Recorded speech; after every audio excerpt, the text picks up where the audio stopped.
السلام عليكم ورحمة الله وبركاته. أهلا بكم معايا فيديو جديد من وي. فيديو النهاردة إن شاء الله هشرح فيه معاكم طريقة عمل غرزة جديدة، غرزة سلم يعقوب باستخدام غرزة الصدفة.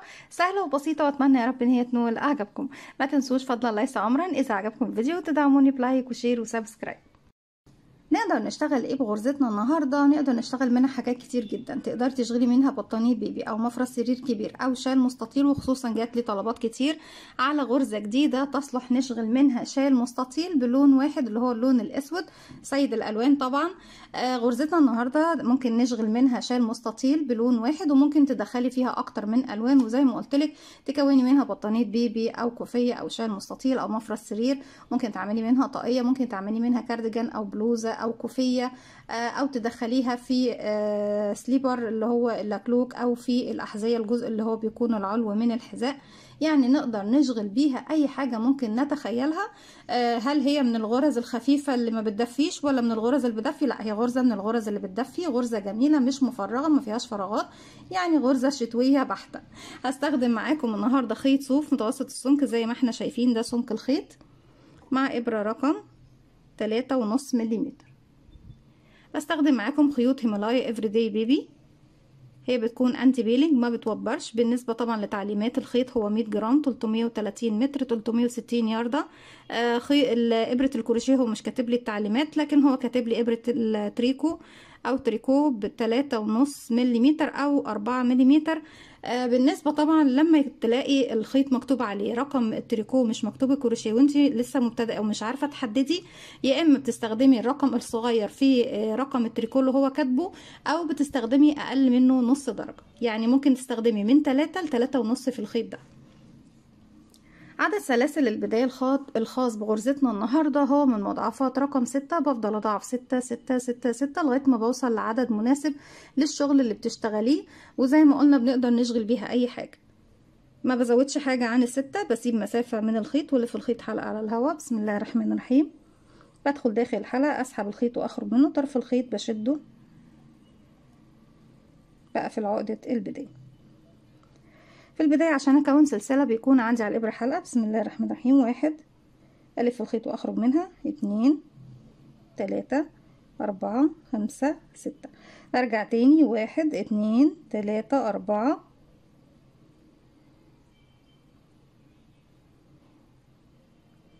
ونكمل 5 6 1 2 3 4 5 6، وبفضل أضاعف 6 6 6 6 لغاية ما بوصل لعدد من مضاعفات رقم 6.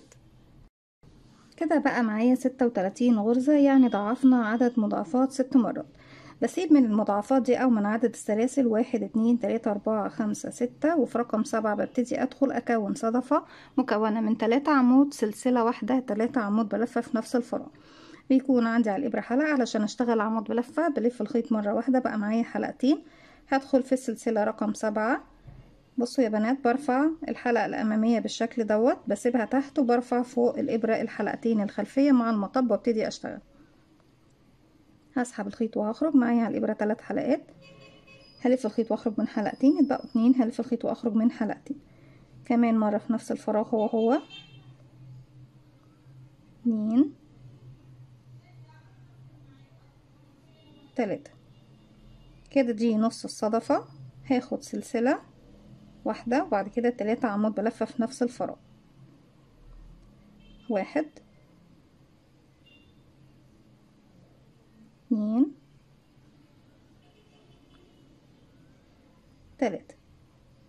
السلاسل اللي انا سبتها في بداية السطر بعتبرها عمود، وفي 3 سلاسل من تحت يا بنات، يعني 3 سلاسل كانوا فراغ و3 سلاسل بنعتبرهم عمود بلفة. بعد ما اشتغلت صدفة في الفراغ رقم 7، انا هنا سبت 6 فراغات واشتغلت في رقم 7، هسيب من تحت بقى 1 2 3 4 5، واروح تاني في رقم 6 اكون صدفة جديدة مكونة من 3 عمود، سلسلة 3 عمود بلفة. بس قبل ما اروح اشتغل الصدفة الجديدة باخد 10 سلسلة من فوق، 2 3 4 5 6 7 8 9 10. في السطور اللي جاية مكان ال10 سلاسل دول هاخدهم، يعني هشتغلهم بس مش هقفلهم، لكن في السطر الاول فقط اللي احنا بنأسس فيه شغلنا هبتدي اقفله بغرزة منزلق. طب هقفل السلاسل دي فين؟ في اخر عمود بيكون موجود عندي. زي ما احنا شايفين العمود اهو، بيكون عندي حرف الفي اهو، الحلقة الخلفية والحلقة الامامية. بدخل في الحلقة الامامية اللي قدام وشي، وفي الحلقة اللي وراها على طول من جسم العمود نفسه هسحب الخيط وهخرج، واخرج كمان من الحلقة اللي عندي على الابرة بغرزة منزلق، بحيث ان انا كونت الشكل دوت يا بنات اللي بنعمل بيه شكل السلم اللي هو سلم يعقوب. طيب بعد كده بلف الخيط على الابرة زي ما قلنا، بسيب من تحت كام فراغ؟ 1 2 3 4 5، وادخل تاني في رقم 6 اكون صدفة جديدة. وبكرر كلامي، في السطور اللي فوق السلاسل دي هتكون مفتوحة مش مقفولة بالمنزلقة، بس سطر التأسيس هو اللي بعمل فيه كده. 1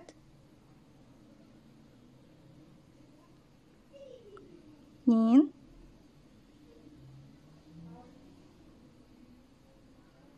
3 سلسلة كمان في نفس الفراغ،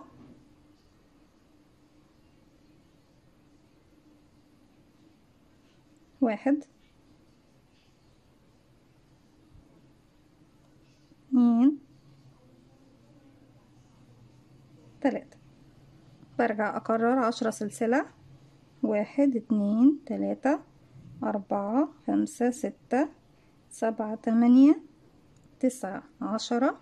هسيب ال10 سلاسل واروح للعمود الاخير، بدخل في الفرونت لوب الحلقة الامامية والحلقة اللي بجسم العمود نفسه اللي هي خلف الحلقة الامامية على طول. هسحب الخيط واخرج من تحتهم، من تحت الحلقة اللي عندي على الابرة بغرزة منزلقة، وارجع اكرر بنفس الطريقة. من تحت بسيب 5 فراغات، وفي رقم 6 بروح اشتغل صدفة مكونة من 3 عمود سلسلة، 3 عمود بلفة. في نهاية السطر بشتغل عمود بلفة واحد في اخر فراغ موجود عندي. هكمل بنفس الطريقة وارجع لكم نكمل مع بعض. في نهاية السطر زي ما احنا شايفين بيكون ده شكل الشغل بتاعنا. اخر صدفة ما باخدش بعدها سلاسل، زي ما احنا اول صدفة ما خدتش قبلها ايه سلاسل 10. هلف الخيط على طول بعد ما خلصت ال3 عمود واعد من تحت 1 2 3. في اخر غرزة بدخل في الحلقة الخلفية اشغل عمود بلفة واحد. السطر اللي جاي هي نفس التكرار يا بنات، غرزتنا تكرار سطر واحد فقط لا غير، ما فيهاش اي تعب. برتفع 1 2 3، وهنعتبره تكرار السطر رقم 2 لان السطر رقم 1 بالنسبة للبنات المبتدئات هو سطر تأسيس، فمش هيكونوا مستوعبين قوي يعني ايه التكرار بتاعه. هلف الخيط الشغل الناحية التانية، بجيب الصدفة بتاعتي زي ما احنا شايفين عندي 3 عمود سلسلة، 3 عمود، بسيب ال3 عمود وبسيب ال3 عمود وباجي فوق السلسلة بس بشتغل صدفة جديدة مكونة من 3 عمود سلسلة، 3 عمود بلفة في نفس الفراغ. 1 2 3 وباخد سلسلة وكمان مرة في نفس الفراغ. 1 2 3. بعد كده باخد كام سلسلة بقى؟ باخد 10 ومش هقفلهم بغرزة منزلقة زي ما عملنا في السطر اللي فات، بسيبهم مفتوحين. كل السطور اللي بنرتفعها بعد كده بتكون ال10 سلاسل مفتوحة مش مقفولة. 1 2 3 4 5 6 7 8 9 10. مش هقفلهم يا بنات. بسم الله الرحمن الرحيم. بلف الخيط على الإبرة على طول واروح فين؟ هسيب بقى ال3 عمود دول واسيب السلاسل واسيب ال3 عمود وفوق، واروح فوق الصدفة فوق السلسلة اللي في الصدفة التانية اكون صدفة تانية. ده 1 عمود 2 3 سلسلة واحدة كمان 3 عمود، 1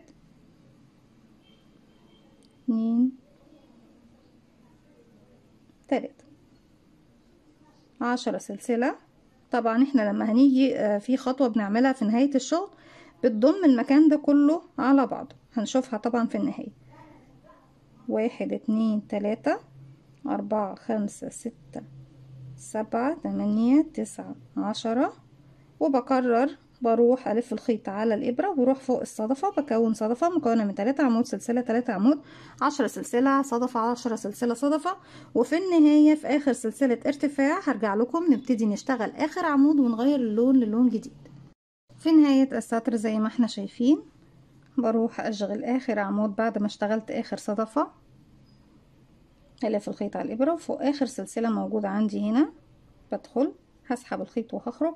عندي 3 حلقات على الابره، بلف خيط واخرج من حلقتين، اتبقوا 2. لو هكمل بنفس اللون بلف خيط واخرج منهم. لو هضيف لون جديد بجيب اللون الجديد واقفله عقدة بداية واسحب الحلقة الجديدة من تحت الحلقتين الموجودين عندي على الابرة.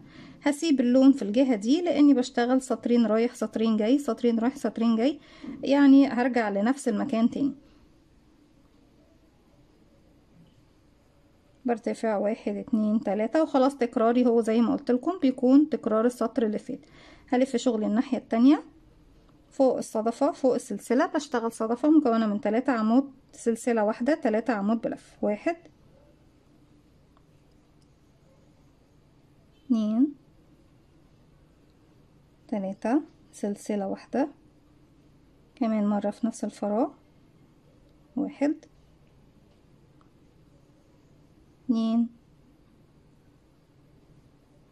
3 10 سلسلة 1 2 3 4 5 6 7 8 9 10.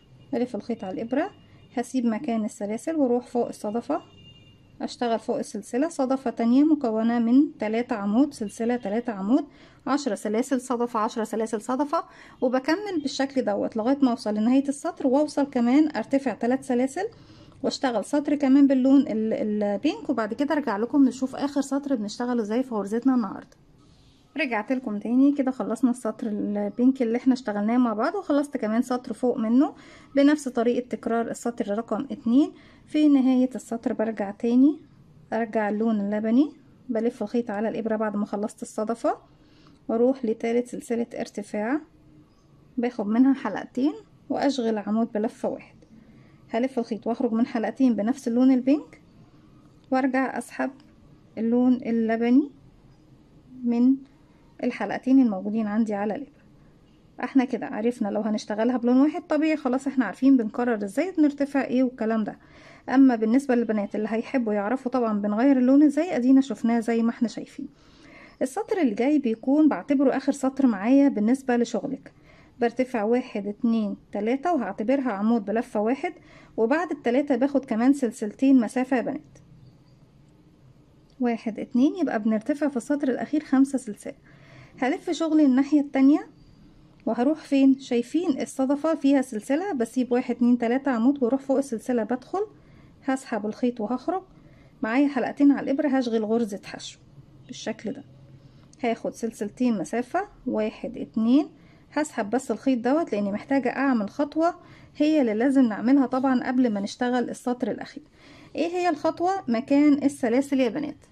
هنعمل ايه في السلاسل دي يا رندا والشغل هيتم شكله كده مفتح ومفرغ؟ لا طبعا، بدخل تحت السلسلة الاولى هجيب بقى السلسلة اللي بعدها هسحبها من تحتها كده واطلع ارجع اخد السلسلة اللي فوقيها اسحبها واخرج من السلسلة اللي تحتها ارجع انا معايا كده السلسلة اللي انا سحبتها هاخد السلسلة اللي فوق واسحبها واطلع بيها بالشكل ده.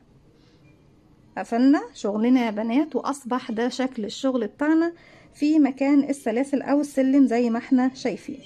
بفضل اسحب سلاسل من سلاسل، دي اول سلاسل هسحب من تحتها اللي فوق كده 1 السطر اللي بعده 2 السطر اللي بعده 3. في النهاية اللي بيفيد عندي هي السلاسل المتبقية دي يا بنات زي ما احنا شايفين، وبفضل اكرر.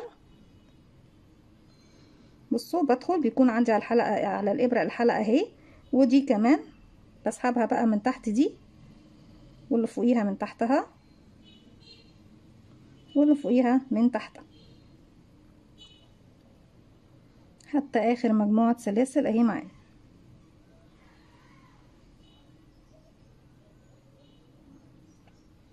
بالشكل ده. بنات كتير هيسألوني طيب ينفع نقفلها بمنزلقة؟ مش هتدينا السلاسة في الشغل زي ما احنا ايه شايفين بالشكل ده، هتكون تدينا نتيجة تانية مختلفة وهتكون صعبة على ايديكي وانتي بتشتغلي. هرجع تاني بقى للمكان اللي انا كنت فيه،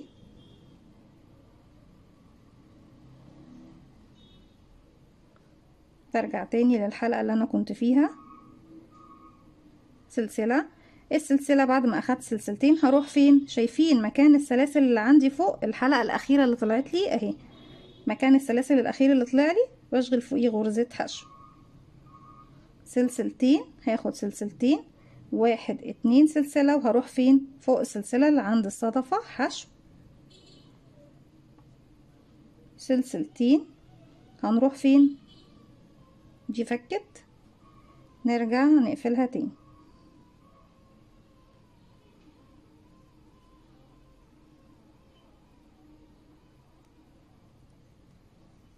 واروح فوقيها اشتغل غرزة حشو، وبكرر دوت لغاية ما بوصل لنهاية السطر. سلسلتين حشو فوق السلسلة اللي في المنتصف في الصدفة، سلسلتين حشو على السلاسل الأخيرة اللي طلعت معانا.